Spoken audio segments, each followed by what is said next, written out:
Well, U.S. Defense Secretary Mark Esper is speaking out rather, against a presidential threat to deploy American troops on U.S. soil.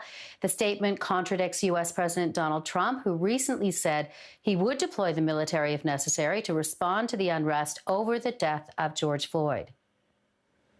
The option to use active duty forces in a law enforcement role should only be used as a matter of last resort and only in the most urgent and dire of situations. We are not in one of those situations now. I do not support invoking the Insurrection Act. Esper also says he has launched an investigation into the National Guard helicopter that was recorded hovering above protesters in Washington. Akunna Cook joins me now from Rockville, Maryland. She is a policy and political strategist and the former director of the Black Economic Alliance. Good to have you on, Akunna. Let me start with Mark Esper's comments, really going directly against the president, and decidedly so when he says he doesn't believe the Insurrection Act should be invoked for all of this. What are your thoughts? Well, first, Beverly, thank you for having me on.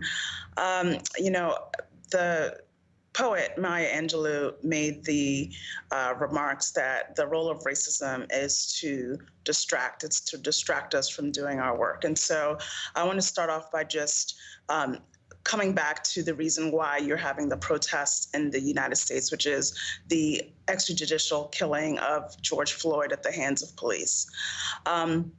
We all saw the president go out in front, pepper spray, peaceful protesters in Washington, D.C., just a few miles from where I am right now, just so that he could make a photo op, so that he could stand in front and hold up a Bible. And, while we appreciate now what General Esper is saying, the reality is that he's made a lot of choices up until he was standing there with the president in front of the country, where the president was calling for U.S. military to join in dominating the American public. And so I'm glad that General Esper has had a change of heart and is now rethinking, given that the role of the U.S. military is to remain apolitical and is to protect the people. And so I'll welcome those remarks, but I also think that we need to hold him and this entire administration accountable for the president's actions. Yeah, I mean, he initially said he didn't know that day on Monday what was going on and where they were going. He didn't know that they were headed to the church. He's since kind of backtracked on that, Mark Esper that is, and said that he didn't know that there was going to be a photo op at the end of that walk. What did you make of that, spectacle, really, because that's what it was? Mm-hmm. Yeah, it was absolutely a spectacle, political theater. The strategy that this president has to deflect blame and responsibility from his failures on coronavirus, his failures to adequately respond and show leadership in the wake of the protests and the outcry from the American people at seeing the horrific death of George Floyd, and then Breonna Taylor and so many other deaths like this. Instead of showing leadership, he wants to distract us all. And so he puts this photo op together, apparently at the advice of Ivanka Trump, his daughter, who has no experience in government and has no business guiding U.S. policy. And then the two of them cook up this photo op, and, esteemed members of our government follow them out there. And so I think this is just yet another example of how this administration continues to be lawless, continues to take very lightly the significant responsibility they have to lead us. And again, let's remember, we're in the middle of a historic pandemic that is ravaging communities of color.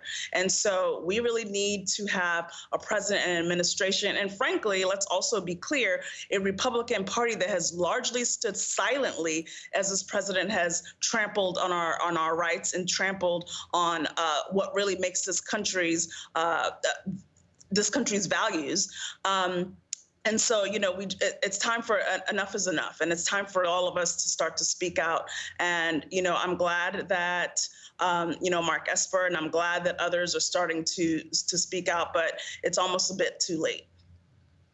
And in terms of the area of justice. Charges were laid on that first officer very quickly, third-degree murder and manslaughter. There's calls, as we've been hearing from the family's lawyer, that the other officers involved should be charged. We may or may not get a news conference on that this afternoon to hear about the investigation. But is there optimism, do you think, that justice is going to be seen to be done? Well, I'm optimistic about the fact that Minnesota Attorney General Keith Ellison has taken over this case. And I think that that increases the possibility that we will see justice in this case. But, let's also remember that it took days for the Minneapolis state's attorney to bring the charges in the first place, and then you saw that horrendous coroner's report that came out, and the family had to go and do their own independent autopsy to verify what we all saw with our very own eyes on tape. And so, this is the United States. This is a case regarding police violence, and we have seen so many cases where justice has not been served. But I am optimistic that in this case, and given the amount of attention that is, that this case can't be swept under the rug like so many other cases are, that we may have a chance to see some justice.